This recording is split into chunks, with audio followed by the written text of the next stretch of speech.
Everyone, this is Raddi, and welcome to another episode of Fruit Talk. This is the podcast style video that I do for you guys every Wednesday night at 9 o'clock Eastern. We talk a lot about fruits, a lot about vegetables, how to use all this stuff in the kitchen, and then also how to grow it. The really interesting and exotic stuff that you guys probably didn't even know about. And in tonight's episode, we are going to be talking about fig winterization methods, is one way of putting it.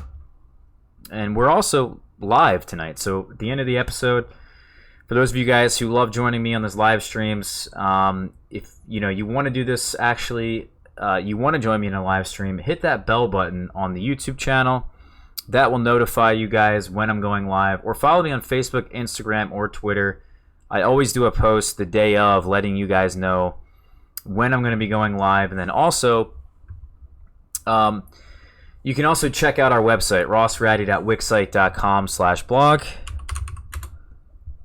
And on here, on the blog post, is a new posting about 5 minutes ago. Right before I go live, I make a new blog post. You can subscribe to the newsletter down at the bottom, and that will actually notify you through email when, of course, we make a new blog post. And that way you guys will know right away when it is that I'm live, and you can join me here on the live stream. So hello, everyone, and welcome. Welcome for those of you guys who are joining me. Happy 4th of July, Michael.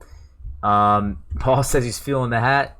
That's good, because I actually been loving hats recently. I grew my hair out, and it's too long, and if I don't wear a hat, it's pain. So, but anyway, I also want to bring up, before we get into this episode tonight, we're talking about fig winterization.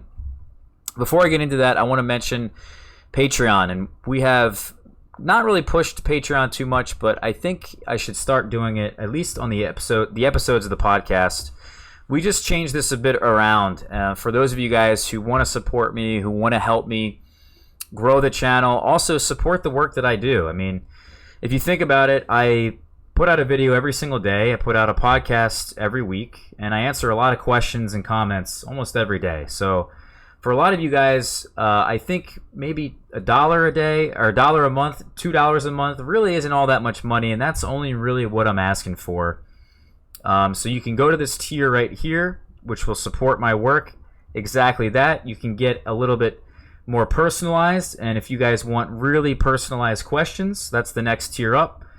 And then this tier, I will answer any questions you guys have. I have a few people out there who will just send me texts at random points of the day and be like, hey, I have an issue with this, I need help, and I'm, either right on it, or pretty soon afterwards I will help them with that issue that they're having.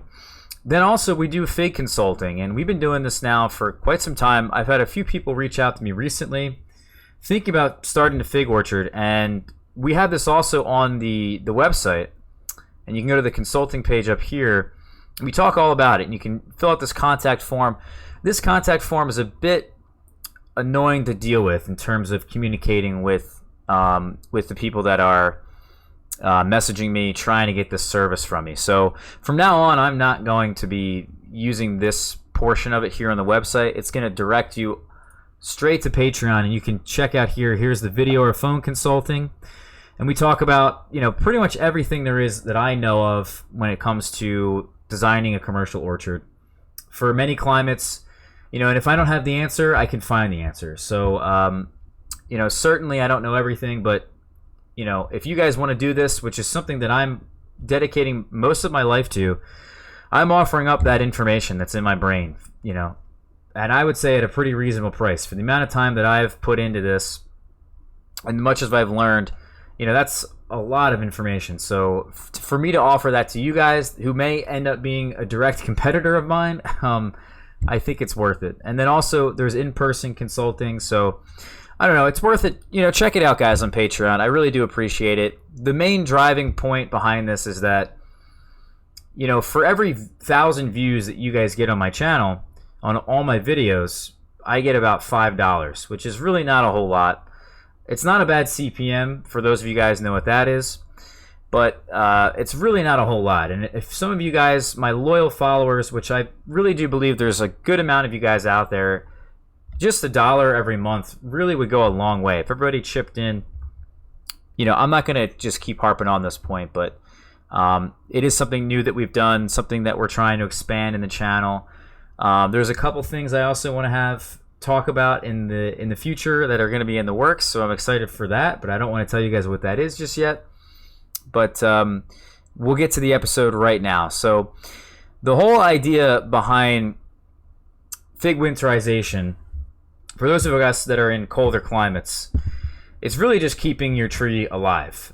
For those of us who live in a climate that is zone 7A, so about 5 degrees Fahrenheit to 0 degrees Fahrenheit at your lowest point in the wintertime, or below, if you guys get below 0 degrees or below 5 degrees Fahrenheit, let's just say 5 degrees Fahrenheit as an example, you're going to have to protect your tree in some way. And yeah, Paul just said that tarp is hardcore, because it is. This is one method of protecting them. It's called wrapping. And you essentially get yourself plastic, some sort of insulated material, and you wrap these trees. And here's some other photos here that you guys can see. You bundle the trees up, you tie them all together. Here's some more photos up here. I haven't personally really done this, and the reason why I haven't done this is because, one, it's a lot of work, and with every winterization method there is always some work associated, so you have to outweigh the pros versus the cons, right? This is one method that is almost a guarantee of getting your trees through the wintertime. You wrap them all up, get all the branches together, and then you wrap that with some sort of insulated material. Hopefully the thing doesn't fly away. Hopefully there's not too much moisture that's getting trapped in there, and you don't have a problem with mold. Also, there's an issue potentially with rodents that could get underneath there. You wouldn't even be able to see them in there, and they could easily eat the bark on your trees. It's a risk, but at the same time, this is probably, and one of the most proven methods of winter protection is some sort of wrapping. Some people will wrap them and then put trash cans on them. Some people will wrap them and then insulate them with straw or leaves or some kind of mulch. And it all works out really well. And the whole idea behind this is really to keep your tree alive through the wintertime. And that's what I think most people associated with this, is that your tree is going to die if you don't do this. In most situations, in my yard anyway, in my zone 7A climate, where we get to 0 degrees Fahrenheit, this past winter we got down to 2 degrees Fahrenheit, I have almost never lost a tree that was planted in the ground. Yes, some of them will die all the way down to the base, but they will always survive their roots. The roots will survive. The ground is always warm. If the ground's kept above about 17 degrees Fahrenheit, the roots will not take damage, and from that point, the tree can always come back, as if it was like a flower bulb. A flower bulb, if you protect the flower bulb every year, it'll send up flowers. It'll send up a new shoot, which will then flower. And the same thing happens with the fig. In fact, the fig is an inverted flower. So in a sense, you could kind of think of these trees as a flower bulb. And some people, what they do is, to make sure that their tree comes back every single year in a colder place, they plant their tree very deep. So not only do we have a good chance of protecting the roots, because the deeper we go down in the earth, the warmer the soil is. On the surface, the soil could be about 20 degrees Fahrenheit, as an example. If you guys live in a really cold place, maybe it could even be 0 degrees Fahrenheit. So on the surface, we want to make sure that we're not really exposing ourselves too much to the surface, or we're insulating the surface of the soil. If you insulate the soil with mulch or some kind of covering, you're going to dramatically increase the temperature of the soil on the surface. And that's really what I focus on, is that I don't necessarily really protect them. I just am trying to find superior genetics. Out of the thousands of varieties that exist, I'm trying to find one or two that's going to survive here in my zone 7A climate, which is probably the limit. There's very few trees, if any, that will probably survive in a zone 6 climate. It's almost not going to happen. I mean, it's possible. I'm not going to say it's not, but you need a pretty warm zone 6. You probably would want to be somewhere along the water. Maybe if you get down to those temperatures that would consider yourself a zone 6 climate, they're not for very long. And it's the same thing here in my location, in that if we talk about other zone 7 climates, like the Jersey Shore as an example, I'm right along the Delaware, and the closer you are to the Delaware, the more you get more mild temperatures from the Delaware. Now, if I go to the Jersey Shore or along the coast, again, it's much more mild. There's a huge body of water that is then keeping things much warmer. It's a giant thermal mass, if you think about it like that. So, and there's all kinds of other scientific, formulas and math that goes into that. So we won't get into that too much, but just as an example, the Jersey Shore, my parents have a tree that I planted at their place at the Jersey Shore.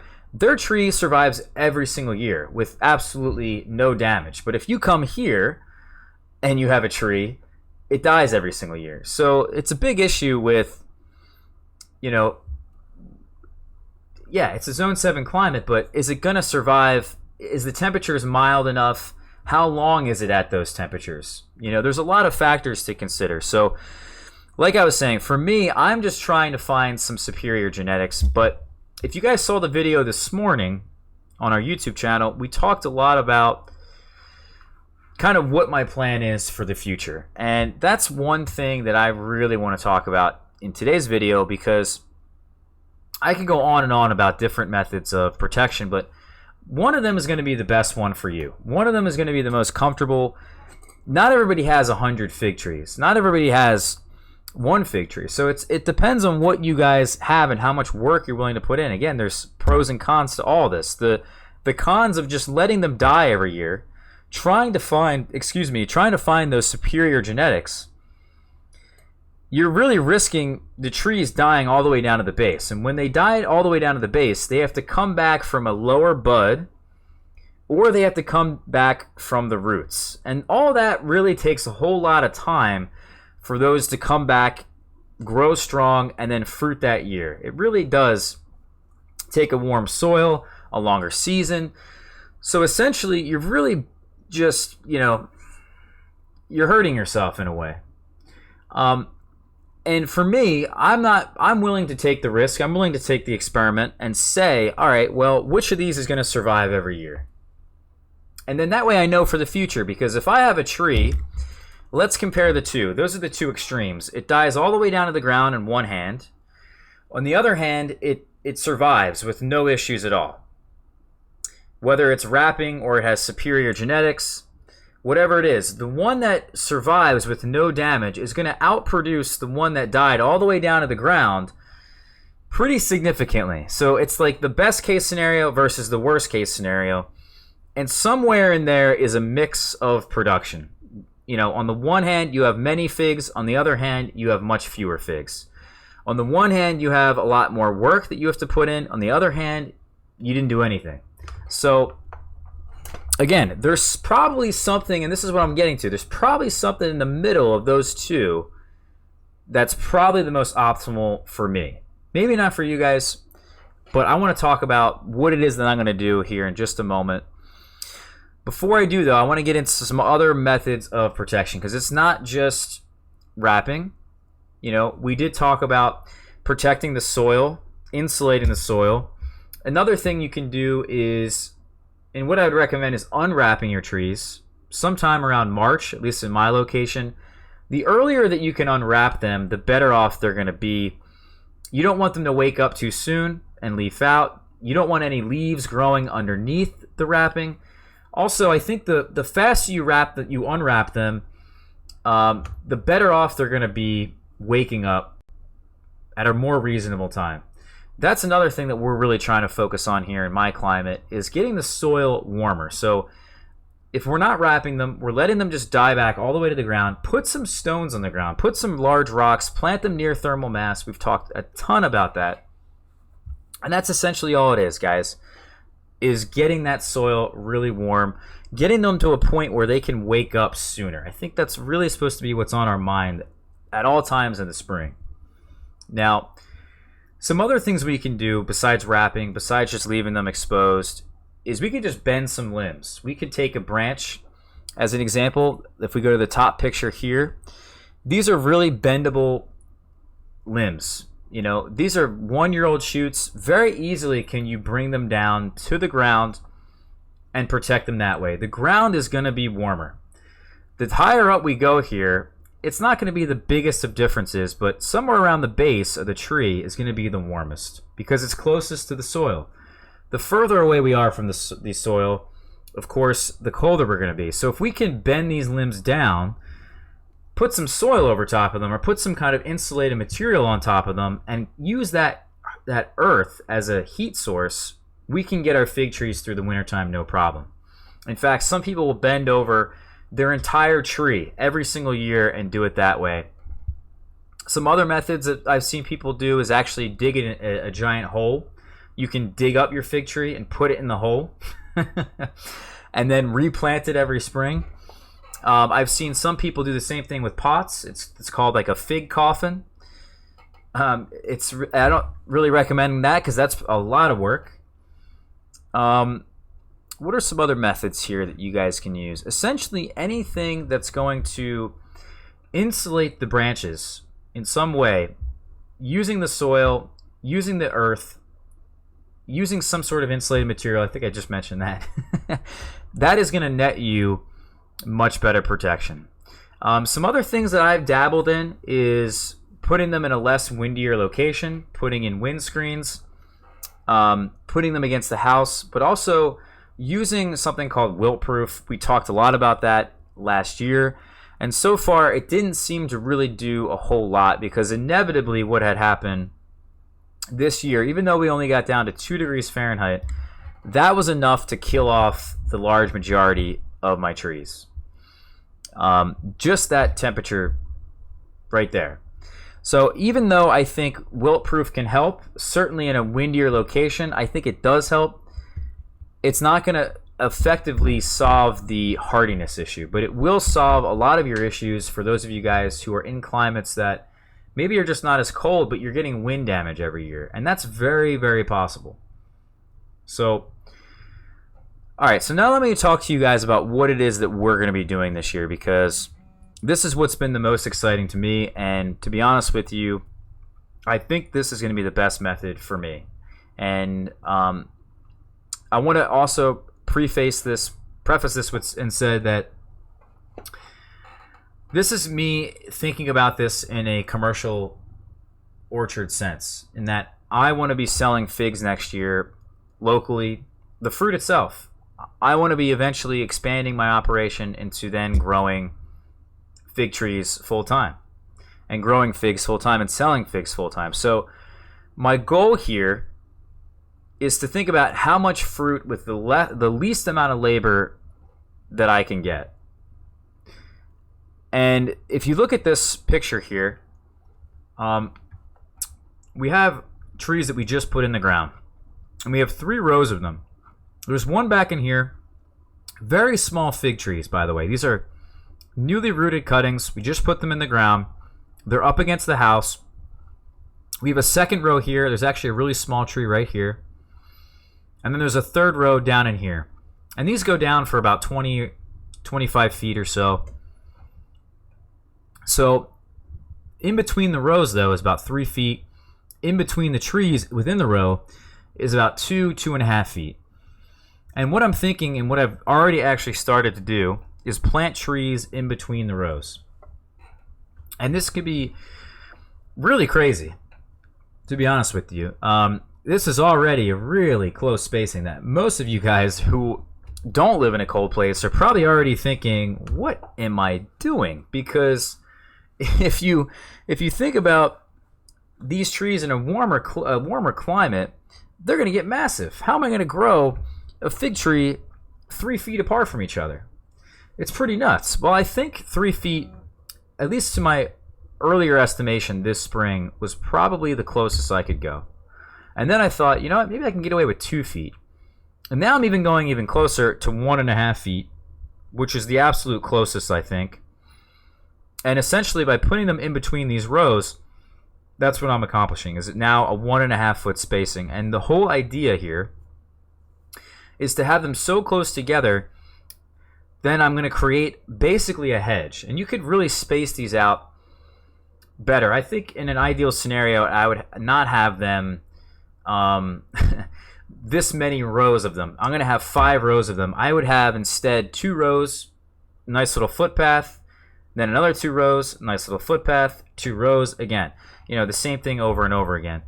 And what this is essentially going to do is get us more production in a smaller place, because we are going to be cutting them back every year. Because if some of these trees, like I said in the beginning of this episode, is that some of them are just going to get killed to the ground anyway.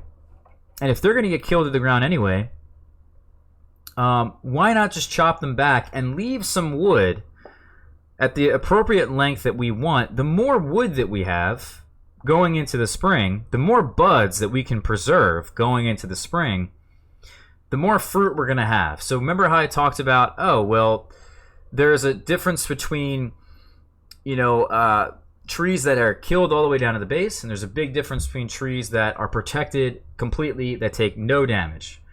Well, that's because a lot of that wood is alive. A lot of that wood has stored energy. Rather than having to restart from a lower shoot or a shoot that's going to come up from the roots, that's, again, going to take a lot of time, a lot of energy that these fig trees just don't really have at this point. At the early point in the spring, it's just not going to happen. So what we need to do is, I think, in an ideal scenario, is come up with some solution that's not a lot of work, that's going to ensure that we have survival every year, or in almost every year, similar to wrapping, how something could go wrong with wrapping, but you're almost ensuring your survival every year. And then, of course, we're preserving some of that wood to then get us a higher production. So I think those are really the main points here of what I'm trying to do. And essentially, by chopping them down at the base, like I said, we're preserving that wood, and we're also controlling the size. So these trees are really not going to get too big. I can really control exactly how big I want them, exactly what shoot I want them to grow from. We can thin out the shoots, and we're going to have success. So the next step to this whole thing, after we chop them all back in the fall, is to then cover them all, probably sometime in December, with a tarp. And I asked my buddy Mario, because he has done this before. He's used a concrete blanket, is what he recommended. And a concrete blanket, for those of you guys who don't know what a concrete blanket is, it's a lot of money. Some of these here really don't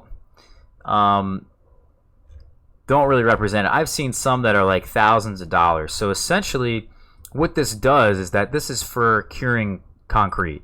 And you put the concrete, you know, pour out the concrete, and apparently, I guess it needs a lot of heat. If it's too cold, I guess it won't cure. And essentially, that's what people are using, is they're putting on these really thick blankets that are insulated. They have a really thick polyester coating. Some of them are even heated, that you can get them heated.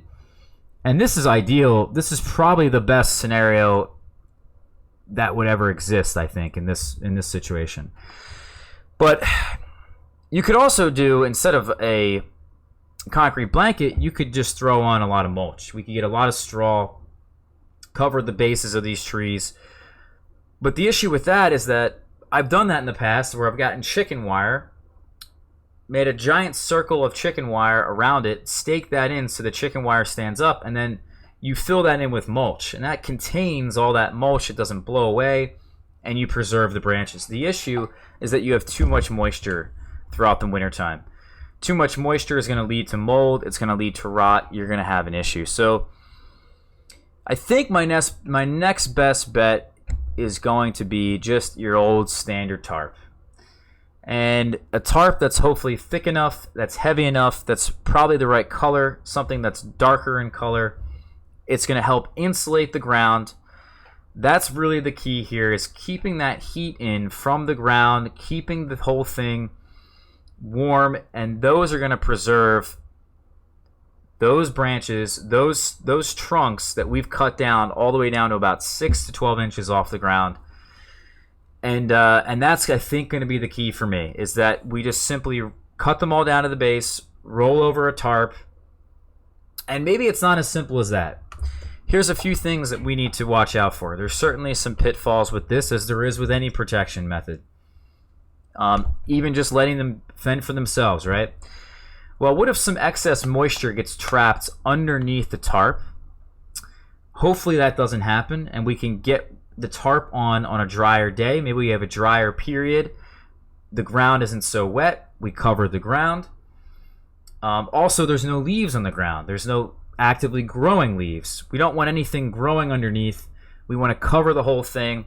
Make sure there's very little humidity. Before we put the tarp on down, we need to make sure we're putting down something for rodents. And this is a very real thing that could happen, where I could have rodents come in underneath the tarp, the perfect home for them to chew on that bark, chew on that wood, uncover the whole thing, and it's completely ruined. Nothing survived, and we have to resprout from the base anyway. In fact, we may have to resprout in that particular situation. We may even lose some trees that way. So what I'm thinking is, of course, some kind of rodent protection, but also I'm going to get myself a cat. And I'm getting myself an outdoor cat very soon. Shout out to Chris if you're watching, buddy. He's given me a nice little outdoor cat, and we're going to take great care of it. We're going to make sure it gets through the winter time. But this cat should keep away all rodents, keep away all the birds. We're already starting to get crazy bird damage. Even on a fig today, they're getting through the organza bags. Specific types of birds just really do a horrible, horrible thing. So the point is, the cat should hopefully protect all the trees from rodents. We shouldn't have any rodents on the property. We shouldn't have any squirrels. We shouldn't have any groundhogs. We shouldn't have any skunks. We shouldn't have any birds. I mean, these cats are miracle workers. So that is the goal. That is the whole situation there. In a nutshell, essentially what happens now, to give you guys a nice little idea for the springtime, is that we uncovered the tarp sometime around the 1st of March to the 15th of March. That's usually the average date for my location. At that point, we're trying to get the ground warm. Once we uncover them, we warm the ground up as much as humanly possible. The trees wake up, hopefully in mid to late April.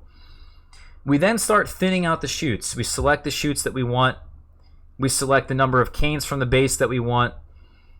And we assess the vigor. From that point on, we assess the vigor. We say, okay, is this tree growing extremely vigorous? I've seen a lot of trees. What happens is when you prune them very hard, and that's the issue with this particular method, is that when you prune any tree very hard, even if it gets killed by the cold, that's one method of pruning. It gets killed by the cold, it's going to respond with a ton of growth. We talked a lot about this in an episode, in a video we did about girdling, about lowering the sap flow, about changing up the auxins in the plant, really lowering that sugar, that sap flow in these new shoots that come out of these trees.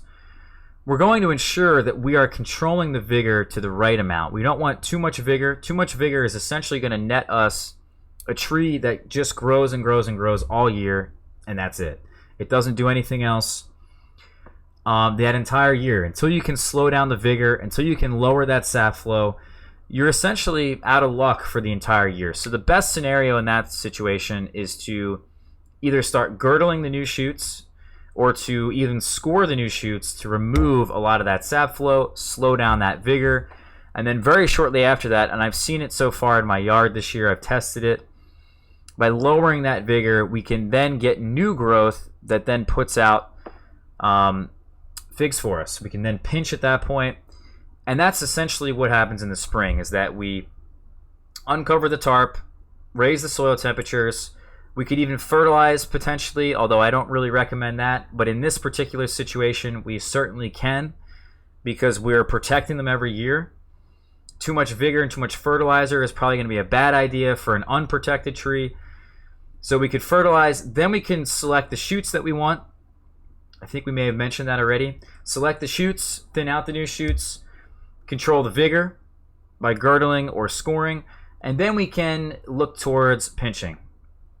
Once we pinch, then we're pretty much done for the rest of the year. At that point, we're just focusing on harvesting, protecting the fruits, also protecting them from rain. Hopefully, you've planted them in an area that has good drainage, and that way you guys are really not too worried about the rain. So that's essentially it, guys, is that I'm coming in here with this method here, is planting them that close, putting on the tarp, and I think it's going to work. This is also, I want to mention, not only has a couple of my friends done this, but this has also been done, and it's being tested, I believe, commercially at an experimental station in Connecticut, if I'm not mistaken. I believe I saw this physically there, is that they're growing hardy Chicagos in rows, and this is essentially what they're doing every year, is cutting them back to the base and covering them. This has also been done, I believe, at Threefold Farm in Pennsylvania, who's run by Mr. Tim Clymer. Shout out to Tim. He was doing this method. I'm not sure if he still is. I would like to actually go over there and visit him very soon, hopefully sometime this summer. Check out his operation, and this is exactly what he was doing, according to a friend of mine. I don't know 100%, but this was a method that was been done commercially in a colder zone than my own. This is in more central PA, a colder part of Pennsylvania. So certainly this can work, and certainly this is going to be, I think, to a lot of people's benefit. And a lot of people have been telling me for years, just protect a part of the tree, Ross. It's amazing what happens when you protect them. It's amazing what happens to the production. I certainly knew that, but I don't want to give up completely the whole idea of finding some varieties that will survive year after year with absolutely no protection. I don't want to give up on that dream. There's still a few out there that exist, like Hardy Chicago, that have survived in my yard for 2 years with very minimal damage. Also at my parents' place along the shore, the Jersey Shore, as we mentioned, they also have a Hardy Chicago down there. I have high hopes as well for Blue Celeste, or any Celeste for the most part. And I also have high hopes for Campaneri. So there's a few others that I think could also work. But for the most part, these trees, to really get an accurate value on their hardiness, they need to be in the ground for a number of years. They need to adapt. They need to get used to that cold. They need some time. And to be all honest with you, that takes at least 5 years. I mean, at least. So, this is not something that I'm just going to wake up tomorrow and say, all right, well, this is what I'm going to do. But it would be nice that in the future, an alternative to this is getting myself Hardy Chicago, as an example, and just planting those in rows and having them survive every year. Maybe we can have an orchard that's maybe in a bit of a warmer location.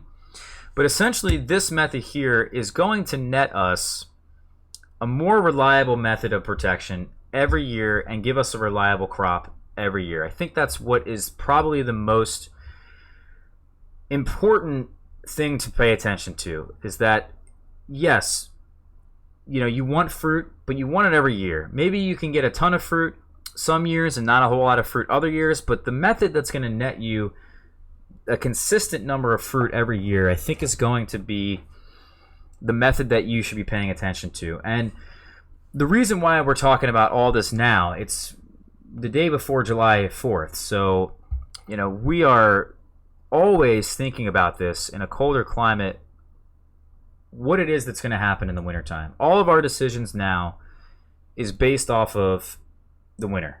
So if I lived in a climate that, as an example, these trees got through the wintertime every year, I would make totally different decisions based off of my wintertime. If my trees lived every year and I lived in a very warm climate and my trees got to 20 foot tall, I wouldn't be spacing them 1.5 feet apart. So that pretty much, guys, concludes this episode of Fruit Talk in terms of what I wanted to mention to you guys. I do want to catch up now with the chat. I want to thank everybody again for joining us here. This is the part of the episode, the live stream, that we're going to do a nice little Q&A. I have roughly about an hour that I can spend with you guys, 30 minutes to an hour. So let me know, guys, down in the chat here of the video. Let me know what you guys are struggling with, some questions. I'm sure I'm going to come in here with some other points that I could potentially make that's been going on in the yard, as an example. Excuse me. And we can keep this live stream going. I do want to mention, before I get into that, I guess, is that we have a whole bowl here. Does anybody know what these are? See if I can show you guys. Does anyone know what these are? I'm not sure if that's coming out very clear, but I'll give you guys a minute for anyone to know in chat what these are. And I picked quite a few of these today. I picked a lot of fruit today. Because one, it was going to rain. It was raining today. It's supposed to rain, I think, here tomorrow and also this weekend. So I wanted to get a lot of these fruits picked, particularly the strawberries. If you can guys see the thumbnail of this video, well, it's not actually happening here. So let me go. If I go to the blog post here, this little thumbnail here, this little video, or this little picture here, this is what I harvested this morning. So really quite exceptional harvest, a big harvest that I really absolutely love this morning. This was quite a treat, and we were able to eat a huge diversity of fruits, by the way. That is like eight different fruits right there.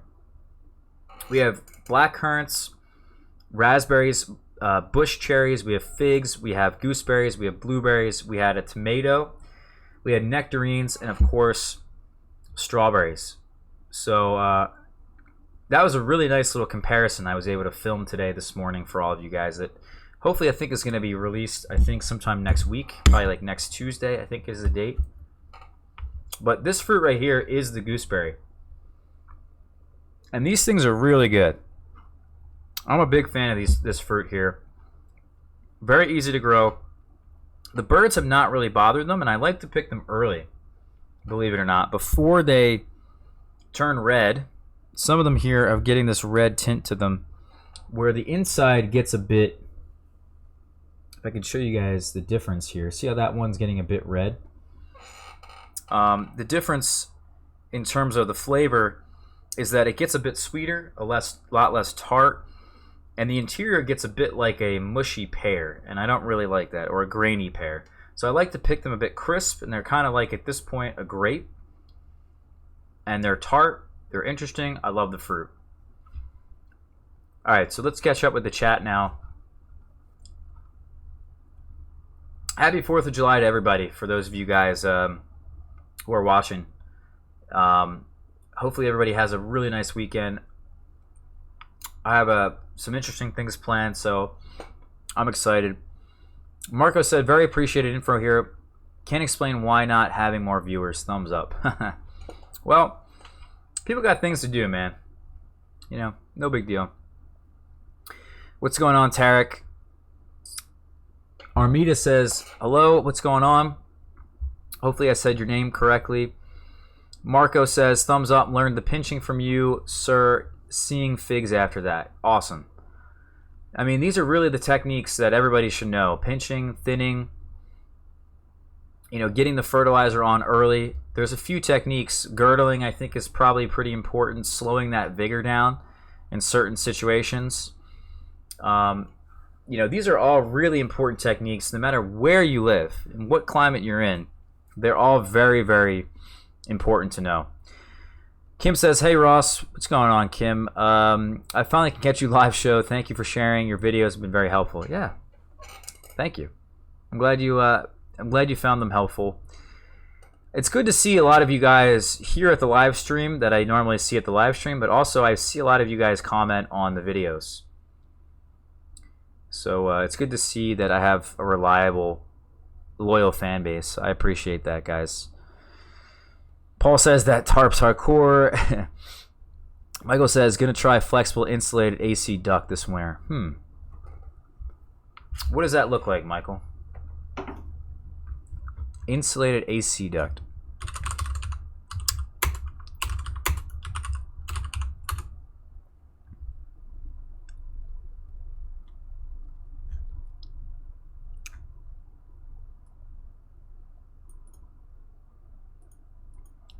This stuff here. Okay. Yeah, That's R8, huh? I wonder how much R value my tarps are getting. And what my plan is with the tarps, I'm actually going to double layer it.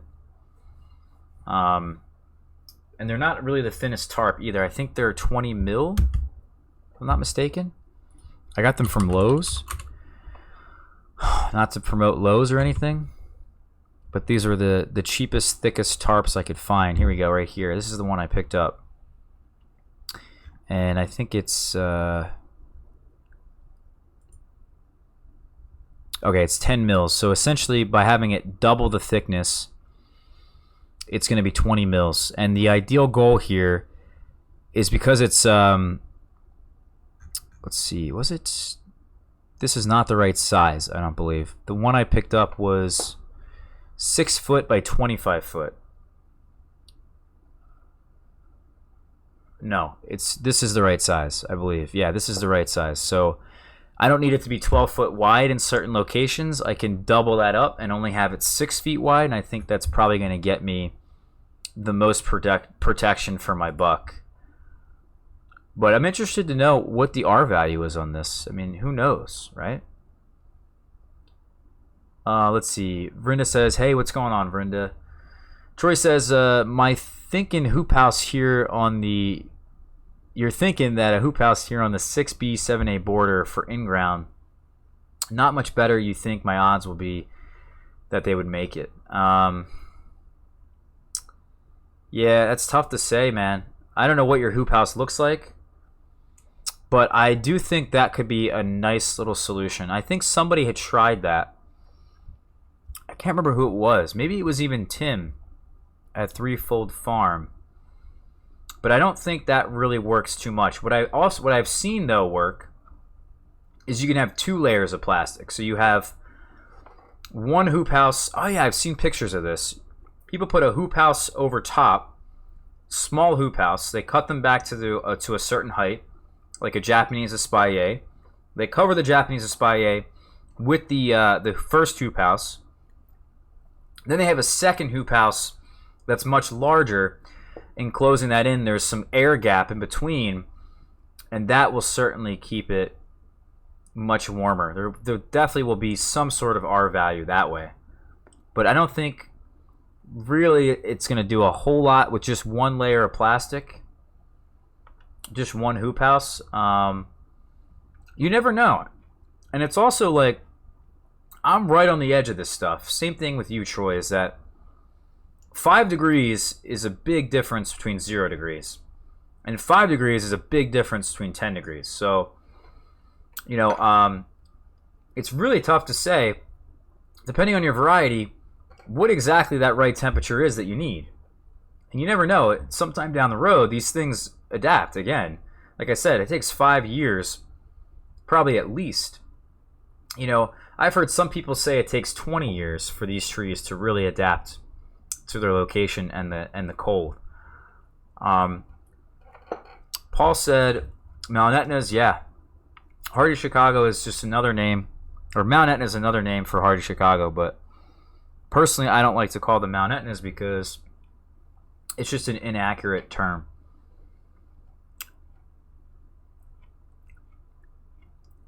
Paul says that geobins are the same thing, they get moldy. Yeah, I mean, it's really tough to get that moisture content right underneath the tarp or whatever it is that you're protecting them with. You know, you're trapping in that air, you're trapping in that moisture. It's just a matter of time before the whole thing gets mold. Tommy says, I use a concrete blanket, works great. Before the blanket, I tie the tree limbs together, then wrap with potato sack type material, which is burlap. Put the trash can on top, then I wrap a rubberized shed roof. What is that, dude? Wait, Tommy, how do you use a concrete blanket in that whole scenario you just mentioned? I don't understand that. You're also saying rubberized shed roof. Do you have a picture of this? I don't think this is... What does this even mean?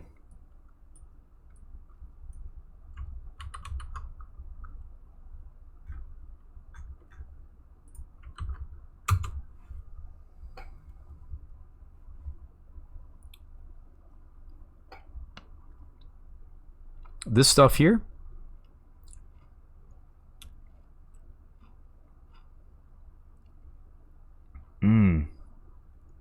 Okay. Makes sense now. Before the blanket, I tie the tree limbs together, cover them with, and wrap them with the burlap, put the trash can on top, then the rubberized shed roof, then the blanket. Holy hell, dude. That is a lot of things to put on. There's a lot of things there. Okay. And then Paul actually asked Tommy, do you even get mold? Tommy said they sell at Lowe's and Home Depot and then cover it with a tarp. Okay. Cover with the tarp and the bungee cord it tight. And you also throw garlic inside and around the outside. Okay, is the garlic for rodents? Paul says vampires. Yeah. Michael says get some snakes. I'm assuming for the birds. Yeah. I really do need to get some snakes, or even for the rodents. Yeah. At least some fake ones. Lovejoy Gratitude said, where will the cat live outdoors? You can build a nice little shelter for it. Nice little home. You have to keep it insulated and keep it above 32 degrees. Otherwise, I think they will not like it and potentially even not survive. So it's really important to keep them in an area that's really warm. Worst case scenario, I can bring their house in underneath the sunroom on those really, really cold nights. TJ says, hey, what's going on? What's going on, TJ? Paul says, really, Blue Celeste, I have an established tree. About to hack off my air layer and stick it in the ground. Yeah, why not? I saw a Blue Celeste at the Jersey Shore. It's huge. It's doing just as well. It's doing way better because it's been in the ground longer than my parents' hardy Chicago type. But that tree's huge. Absolutely massive. Vito says, can I grow indoors? Yeah, you can. Hopefully you're talking about figs. We did a whole video, by the way, on growing them indoors. And if I get here, let's see if I can get the link for you.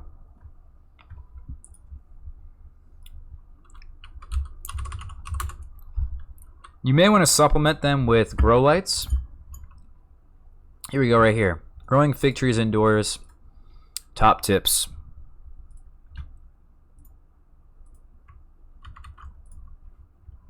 So there you go. There's the link. If you have more questions after that, let me know. I mean, that's mostly the really finer points, I think, of what it is that you need to do. I think you need to fertilize well. You need to have a super amount of sunlight, and you need to have them in a warm place in your house. I think warmth is really important. Like if you can keep them above 75, you're in business. If you can only keep them at 70, you're really going to struggle. Anything lower than 70, you're really going to struggle. They're not going to do anything. Paul D says, Ross, we're going to freeze our butts off and fantasize about other seasons. That's what happens in the winter here. Yeah. Well, where are you in the United States, Paul? Christopher says, gooseberries, you got it. Troy, yeah, you guys got it. Troy said the same thing. Michael says, do you put anything in your greenhouse in the wintertime? I don't. Well, yeah, I mean, the figs, all the potted trees, yeah. And the pomegranates. But this year, we're not going to put any of the pomegranates in the greenhouse. So, 100% just potted figs. And hopefully I can eliminate a number of potted figs this year so we can free up some space in there and really stick all the late varieties in the greenhouse, but also in addition to that, put some early varieties in the greenhouse. Tommy says, what varieties of strawberries do you recommend? Mar de Bois is the only one that I recommend right now. It's legitimately incredible. Remember that photo I just showed you guys?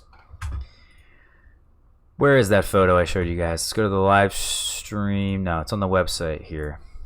So all these strawberries I picked today, and I've been picking strawberries pretty much since the beginning of my season. The Mara de Bois produces a nice, huge Juneberry crop, similar to Juneberry, I should say, and then it stops. And I've had like a 3-week break, and I mean break because it's annoying. It's like a lot to keep up with picking up all these fruits. It's a lot to pick. The amount of strawberries that are out there every day, it's incredible.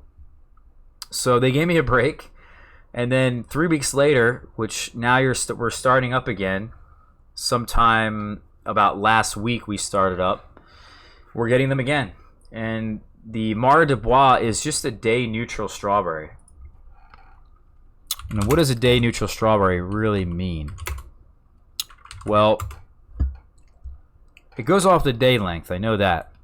Day neutral strawberry plants are unique. Unlike Juneberry, will produce a good yield in the first year they're planted. Blah, blah, blah, blah. They flower and set strawberries whenever the temperature is between 35 and 85 degrees. I don't know how exactly accurate that is. But essentially, I'm pretty sure they go off of the day length. And my Mara de Bois, essentially from this point on, are going to be non-stop producing strawberries until November 1st, which is our frost. So I'm getting them from that one variety pretty much all year, and I only missed a 3-week window. It's insane. And the strawberry is pretty good size. I mean, look at the size of some of these. They're pretty good size. And the flavor is off the charts. Way better than any strawberry I've ever had. So for me, this is where you can get them right here. Norse Farms, 25 plants, pretty cheap. And they all live. It's not like some of them don't survive.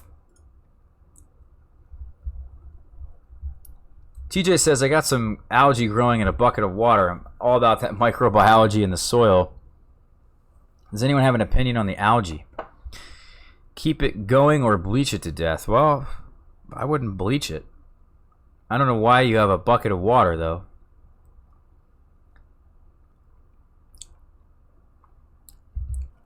Algae's good, man. It's a good sign. At least in an aquaponics type situation. And also, in a pond situation, you know, that's a really important part of kind of the ecology of a pond or a body of water. Christopher says, what variety of gooseberry is that? It's called Trixia. It's a red gooseberry, but I actually like them green. Paul says, I'm starting to think mold is given unless you get your tree unwrapped towards the end of February and then just try to wrap it in blankets on really cold nights. Yeah, I don't think that's the case. I think it has a lot to do with when you wrap your tree. You know, if you do it on a drier day, there's no leaves in there, there's very little moisture in the air. If the soil's a bit drier, I think that really helps. Now, it's really tough to do that, though, because in the fall, it's pretty wet. So, you know, I would recommend waiting till sometime in December. You can get a really dry day. That's really when you start to need it, is sometime in December, at least in my location. Vito says, what if I use a heated blanket? Yeah, you could do that.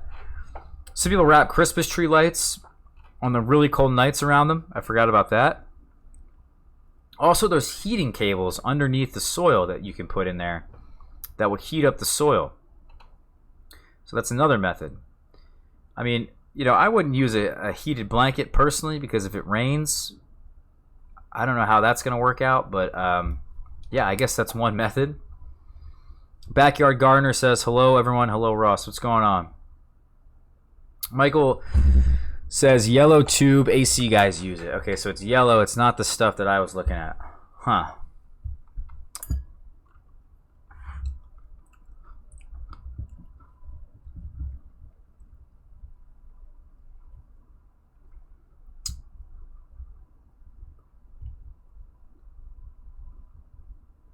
I want to find that yellow tubing here you're talking about in just a minute.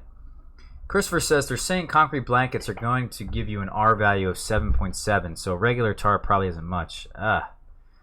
You might be right. I think air gap has a 2 to 4 R value.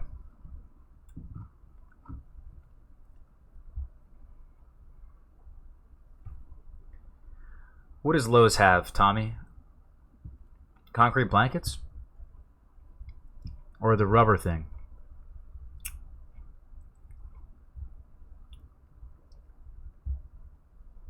Paul says that fig is in Hawaii. What?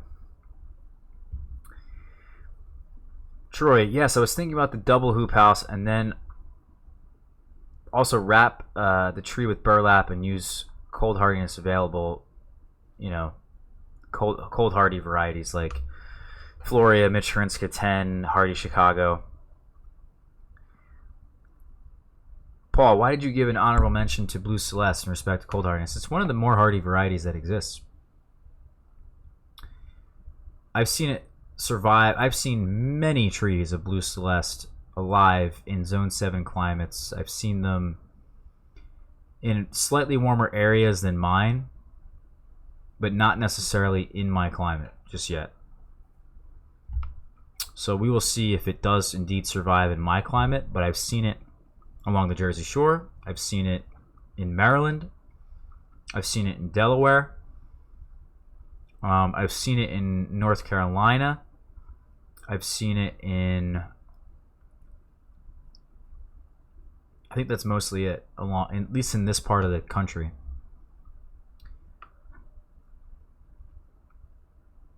McNam 003 says, sorry, I just joined 5B Milwaukee. I have a sunroom, garage, and a basement. What are my options? Whew. All right.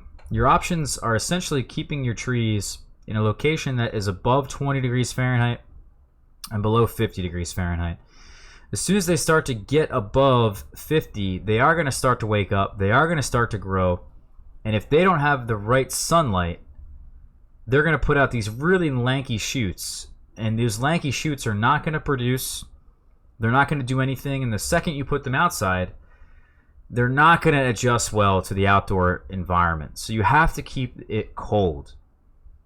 The other thing is that if you let it drop below 20 and it gets down to about 17, 15 degrees Fahrenheit, this year my trees got exposed to 14 degrees Fahrenheit. My potted trees, believe it or not. Thanksgiving night was 14 degrees Fahrenheit here in my climate. And they survived. But anything lower than that, you're going to take damage on the roots, and it's not going to be good.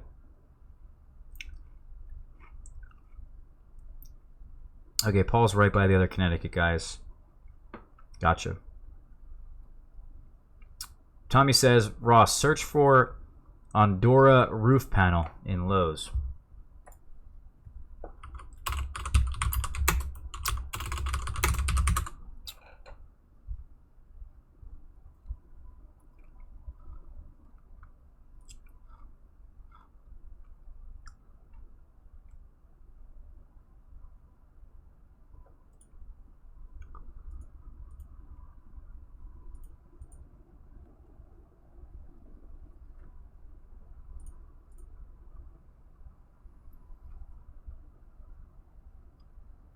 What's the whole point of this? I'm confused why you would use this. Man, I think you just throw everything you got on these trees.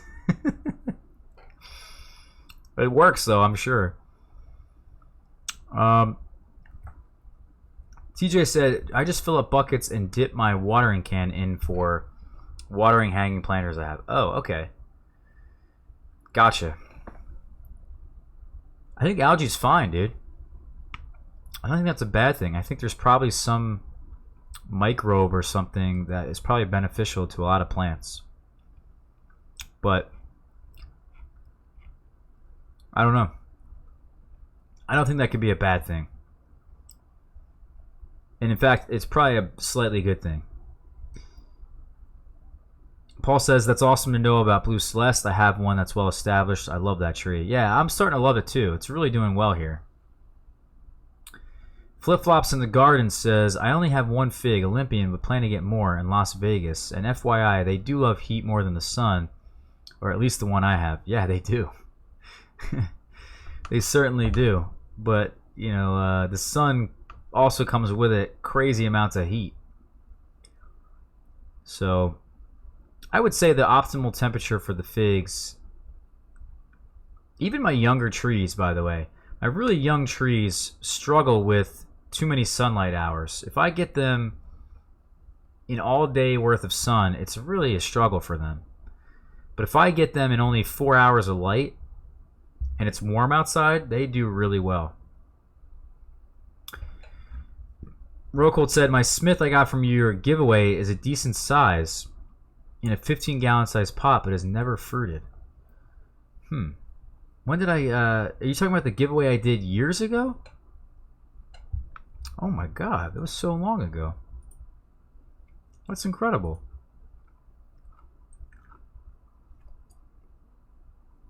So here's my suggestion. Smith is a very vigorous variety.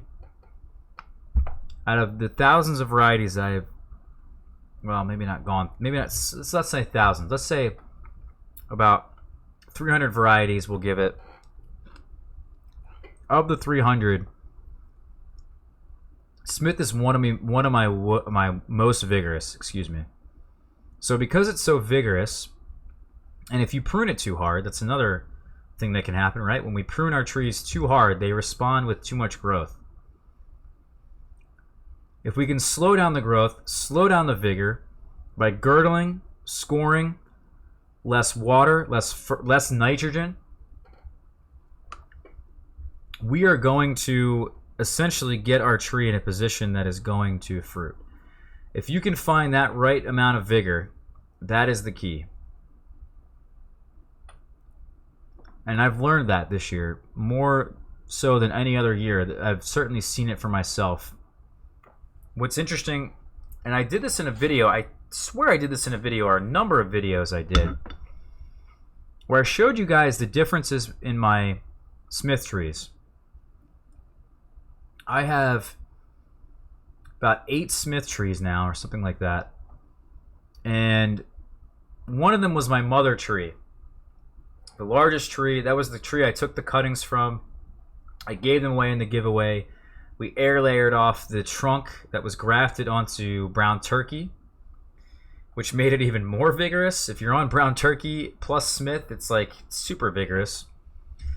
So we took that off and then put that into a larger pot, and it started growing. It grew well. It's been fruiting for me for a few years now, and then what had happened was this past year I decided to air layer it in 4 different places. And I took off 4 air layers. I sold 1 air layer last fall, and I kept 3 for myself. The 3 that I have right now are putting out fruit for me right now. The mother tree, which I took the air layers off of, is not putting out any fruit. I think I am going to get a couple fruits, but really not a whole lot. And the reason for that is because we took off so many air layers, that's essentially doing some sort of heavy pruning. We took off pretty much the whole top of the tree. And because we did that, it's now responding with a lot of growth. It's so vigorous. And that's all it wants to do this year, is grow and grow and grow. So what I did with a couple of my trees, I didn't do it with Smith. I only did this with my in-ground trees, is I girdled them. I talked about girdling. We talked about scoring, lowering that sap flow. That lowered the vigor on the tree. And a lot of those trees then responded with growth that wasn't as super vigorous and actually put out fruit buds for me, which I then pinched, and now, either now or very soon, it's going to put out fruit. So unfortunately, I learned this whole technique a bit late in the season, but it is what it is. There are trees out there, and I'll give you a number of them here.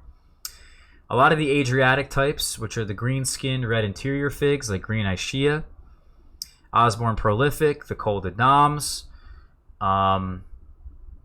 let's see, Victoria, Black Mission types, a lot of these figs are so vigorous that they just don't fruit. And it takes them a long time to mature so that their vigor can slow down. Once they get to a certain size, their roots don't have many more places to expand. Their growth slows down, the vigor slows down, and then they actually start fruiting. Flip Floss in the Garden says 103 in Vegas today, hot enough. Yeah, I mean, that's hot. I mean, when it gets to about 90 here, I'm like, I don't even want to be outside. So I get it, but I can deal with 90. I think better than most people, but yeah, I get it. 103 is not good, especially. I mean, you can have your trees up to 130, believe it or not, and they're not going to. I mean, they're going to start to look really bad at that point. Hopefully, it's not 130 for long. I have someone who reached out to me a couple weeks ago, maybe a couple months ago. He was growing his figs in the desert of all deserts, man. He was telling me every day it's 120 to 130. He has nets, or he has shade cloth upon shade cloth. He's got them doing pretty much everything he can to water them numerous times a day. Keep the soil cooler, but 130 degrees, man, it's just way too much. Paul says, I plan to grow multiple Smiths. Would you recommend grafting them on the rootstock or keeping them as is? You answered it, forget it. Well, that is something that's worth answering, I think. And I've been noticing on Figbid, by the way, for those of you guys interested, I have trees for sale on Figbid. I forgot to mention this. But if we go here, and I look at my listings here, let me get you guys the link here. So this is all the listings I have right here for anyone interested. They're going to end on Sunday. But what I've been noticing here, look at all these varieties, by the way. These are really top-notch varieties. I love every single one of these. If I go, however, to Harvey's listing here, I'm not entirely sure why he's doing this. But you can see, well, this one he didn't graft here. Oh, wait, no, it says it right here. Propagated from a cutting taken onto our orchard, grafting onto brown turkey. Purchased from a large wholesale nursery. This was done to get a more vigorous and larger tree. So I guess that's what he means, but I think maybe he changed it or he said something else. I'm not sure, but essentially you could certainly get yourself a larger, more vigorous tree by grafting, and I would recommend that if that's what you want. You want more vigor? I think you got to get it on a super vigorous rootstock, and brown turkey is a great one. I think raspberry latte is another. Any of the palmatas, ficus palmata, is also going to be really good. Even some of the LSUs, I think, are really vigorous trees. Like we talked about, Black Mission, Smith, the Adriatics. So you could do that, and I think get a larger size, but I'm not entirely sure if that's going to net you more production. It would net you more production just because you have a larger tree. But if you're growing them in pots, or you're growing them in the ground in a colder place, obviously you're not going to want to graft. But if you're growing them in pots, it's a really tough call to make, I think. I think it is. I think it's a really tough call. If I was growing them in the ground in a warmer place, and I had the time and the energy to get a rootstock, the right rootstock to then graft all them onto, I think in an ideal scenario, that's what I would do. Probably in a greenhouse situation, a commercial situation, that's what I would do. I think I would agree with that.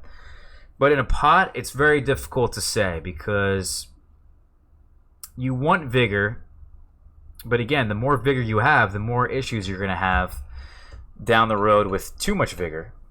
But also, if you don't have enough vigor, which I thought was maybe the ideal scenario, having a rootstock that was actually more dwarfed, I think that's more of a bad idea. And they just won't put out as much vigor that you need. In fact, when they grow that season, the new limbs, the new shoots that come out are less they're also less vigorous. They're less in number, but they're also not as thick. And because they're not as thick, they're less in number, your production is just simply lower. So it's really tough to say what in a container what would be the best rootstock. But I've been thinking about that a lot. People ask me that quite often. So I'm happy to answer that question, Paul. Mr. Green says, you experimented with scoring the branch above the nodes instead of pinching. Yes, I have not, but a friend has, and he told me it didn't work, and he did it for 2 years. So yeah, I don't think notching really does much for the fig in terms of fruiting, but it will get you new shoots. Notching will get you a new shoot.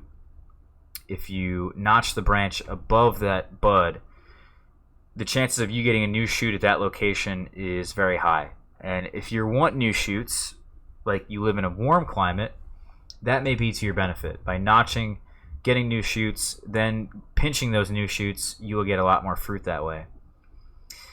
Flip Flops in the Garden says, I have a shade cloth here too. The sun just beats the plants and trees down. Yeah, it really is a shame. Yeah, I mean, anything you can do to keep the soil moist is like, that's the key. But at least you have such low humidity that your figs are of unbelievable quality. You know, that's really where the figs shine in flavor, is a really dry climate. I eat pretty much crap here in this climate. This was the best fig I got to eat so far, and it wasn't even, I mean, I guess that great. Although it was pretty close to a 4 out of 5, which is the level I'd put Smith at. You can see it definitely shriveled up here on the tree. I took a lot of photos of it. But still, I mean, this is like what you guys get every day, basically. This is like every fig. Paul says, I just took pictures today of a 15 to 20-year-old fig tree that are potted. Wow. They're located in a nursery in Connecticut. I'm thinking going to post a picture on our figs or just send you one. You should. What is the name of that nursery? Is that Logi's? I bet you that's Logi's. I would think. I wonder if Logi's has a... or if they're in Connecticut. I don't know where they're located. In fact, I probably just saw it right here. Yeah, they're in Connecticut. So maybe that's who you're talking about.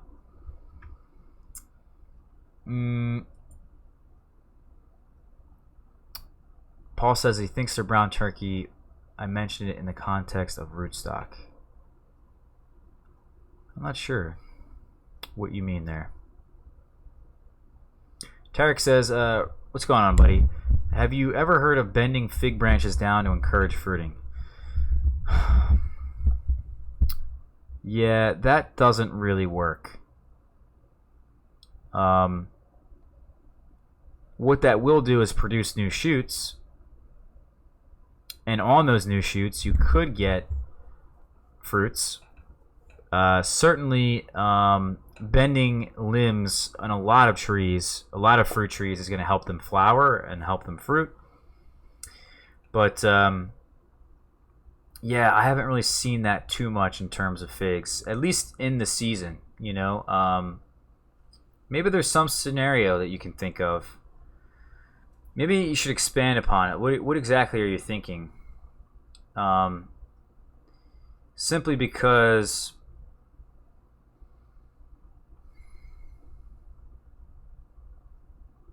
maybe I'm not seeing it in the way that you're seeing it, but I'm sure everything's possible. You know what I mean? Like I wouldn't want to rule something out, but at least in my climate, what has happened is that I've had trees that leafed out, and then the limbs got bent over by the wind, and they actually stayed bent over, and what the tree is now doing is putting out lots of new shoots. So there is a lot of fruit on those limbs, but I don't think that was a direct cause of why they're fruiting. Ross, could you speak briefly on season extension in an unheated greenhouse?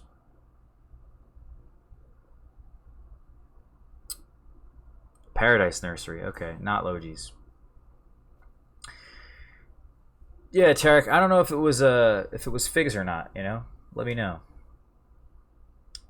I would be interested to see that video if it was on figs. But let's see. Paul says, could you speak briefly on season extension in an unheated greenhouse? Well, I mean, you're already extending the season right there with an unheated greenhouse, with just having a greenhouse environment. I'm not entirely sure you want to extend the season too much.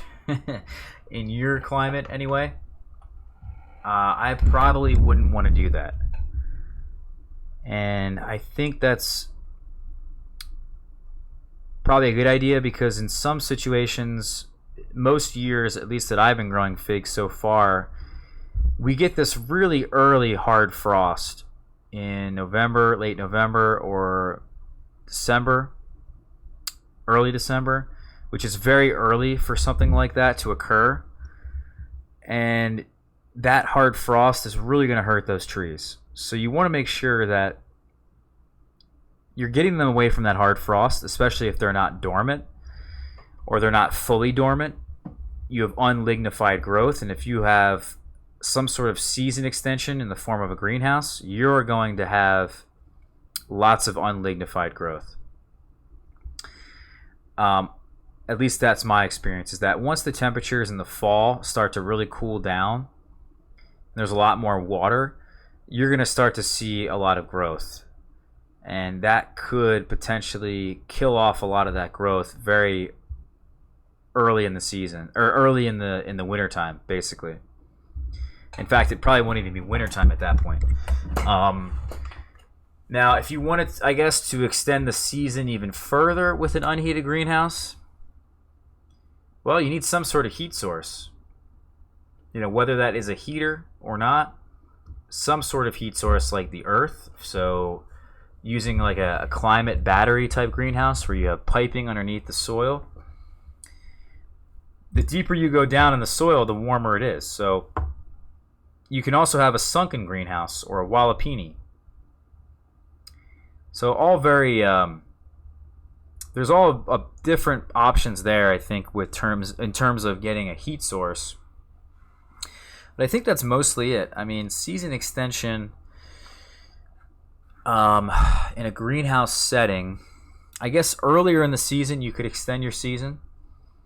What I like to do with my greenhouse is I like to put a tarp on them, and that will help insulate the greenhouse so that I don't have to turn the heater on nearly as much throughout the wintertime. Then once things warm up, I take the tarp off, I kick the heater on, and then that way I'm also getting that heat from the sunlight coming into the greenhouse and being trapped in there. So I guess in that sense, that's a form of season extension.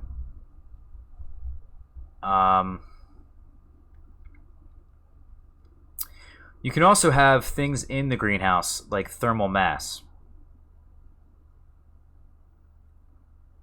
So large barrels of water.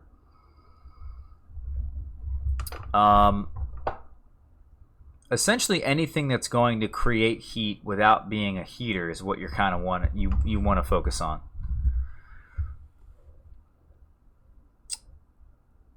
Hey, Mo says, what's going on, buddy? How do you get a single branch fig plant to branch out and become more bushy, more branches?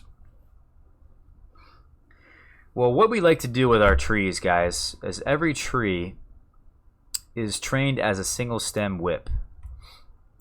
And if I go here to Figs for Fun, I go over to the index of frequently referenced topics. We can go down here in terms of training them. I'm trying to find a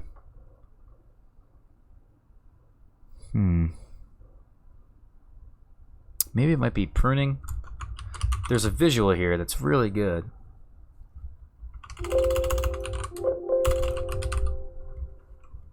Maybe this is it.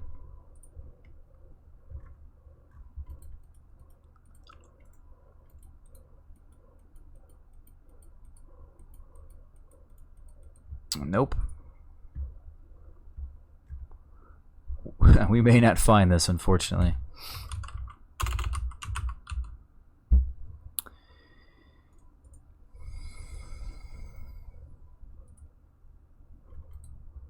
Aha. So this is basically the greatest diagram ever when it comes to explaining this personally. I think this is the same photo right here. So essentially you want to get this to the appropriate height, right? And 6 inches I think is too small.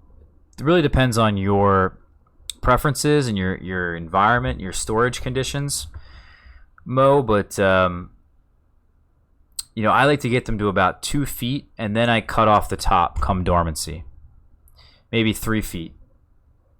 And that's really all around my storage conditions. Nowadays, my storage conditions are making me have smaller trees, shorter trees. So maybe even a foot off the ground is probably a good height. And you can wait till the tree goes dormant. Once the tree goes dormant, you cut off the apical bud, you remove that auxin, and now the tree is now able to send its hormones, its sugars, its auxin into different locations on the tree. It's the same thing that pinching does. When you take off that tip, you're removing the auxins, you're sending the hormones, the sugars, into a different location in the tree. It's going to fruit. It's also going to put out new shoots, new limbs.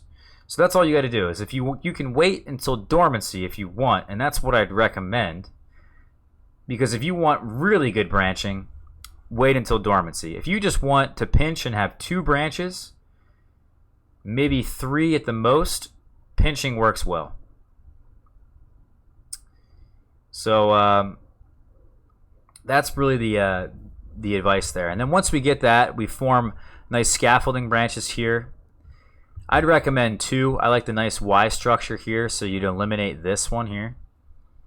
And then we go from here, is now we then form these different branches from those. And we're just essentially getting these fruiting branches that hopefully get us a thick size every year, and that will get us the most amount of fruit that way. Really maximizing the amount of fruiting branches. You can also have the lower amount of fruiting branches will get you an earlier fruit set.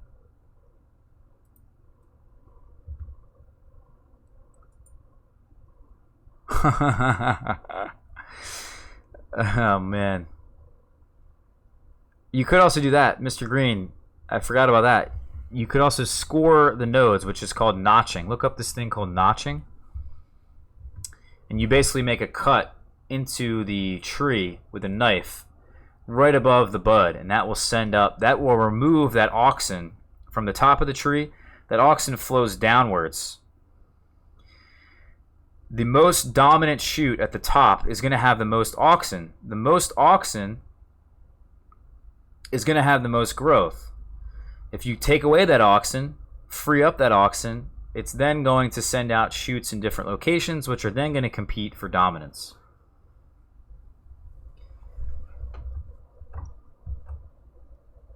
Rocold says, no video from Bass's Gathering. Any plans to visit any other fig enthusiast collections? Well, there was no video from Bass's just because I like to enjoy that event personally. Making video at any of these events actually takes a lot of time away from meeting people and talking to my friends and seeing all that. So I apologize for that, but I'm going to visit any other fig enthusiast collections this year. We are going to see if we can visit Bill potentially. I'm not entirely sure if we can do it this year. There is still a chance I'm going to California. That would be a really awesome content. Also, Tim at Threefold Farm, he invited me out to his place, so we're going to try to make that work. If anyone knows the guy from YouTube, he is the Weird Fruit Explorer. His name's Jared. In fact, I watch a lot of his videos. Let me type this in here. What just happened? So this guy reached out to me, believe it or not, and he wants to come by sometime in August and taste some figs. I said yes. He's only in somewhere in New York City, I think. So he's really not that far away.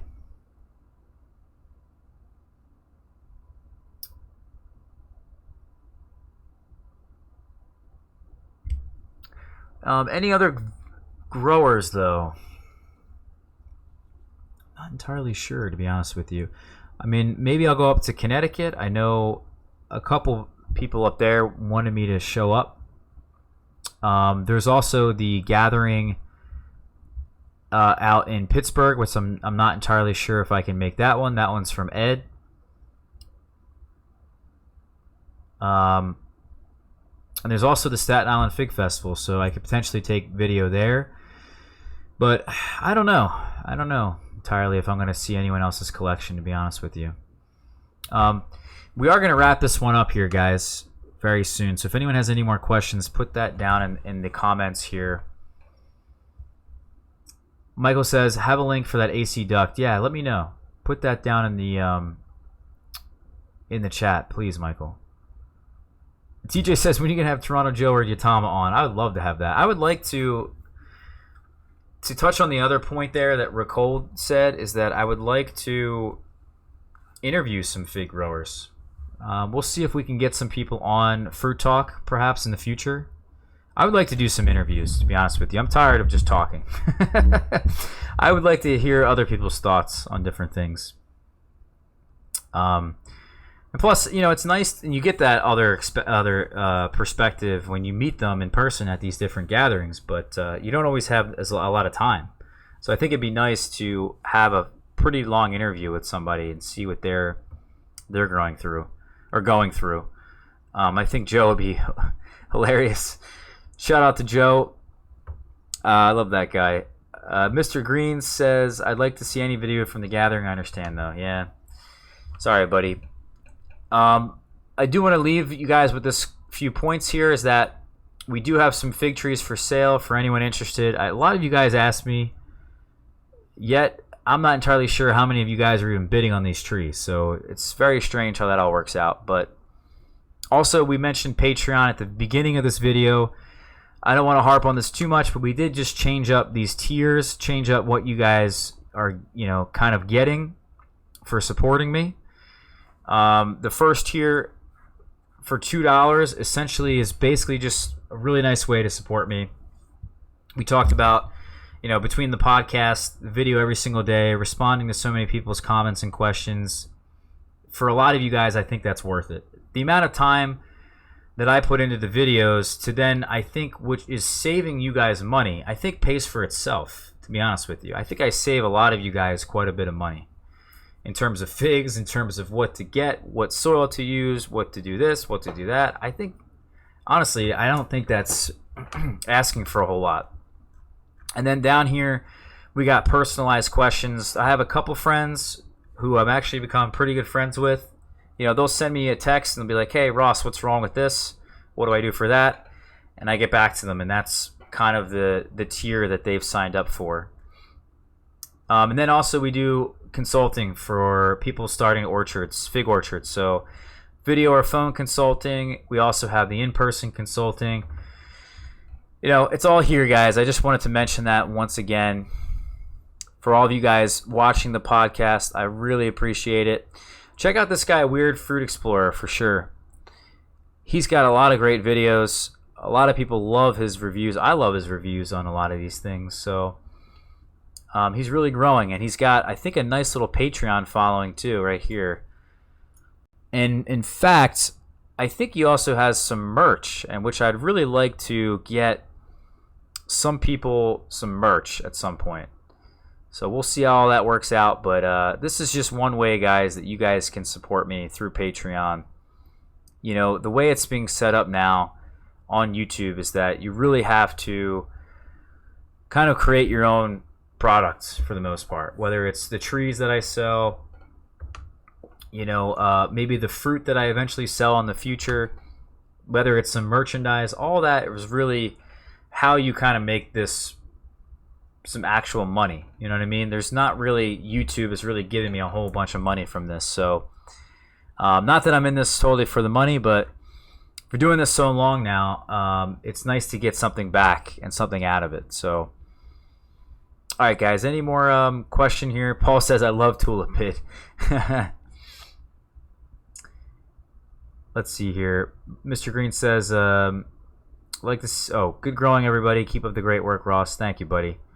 Amo says, thank you. You're welcome. All right, guys, we're going to end this live stream here. I hope everybody has a great 4th of July, really enjoys their holiday. Everyone stays happy and healthy. I hope you guys have a lot of figs this year. I know I am. I had a couple Breba today, but I had to pick them too soon. I was really disappointed. But, you know, life goes on, and we're going to have a lot more figs coming in very soon. So, excited to share them all with you guys and talk about them. Peace, love, and freedom. That's a good way to end it. All right, everyone. Take care.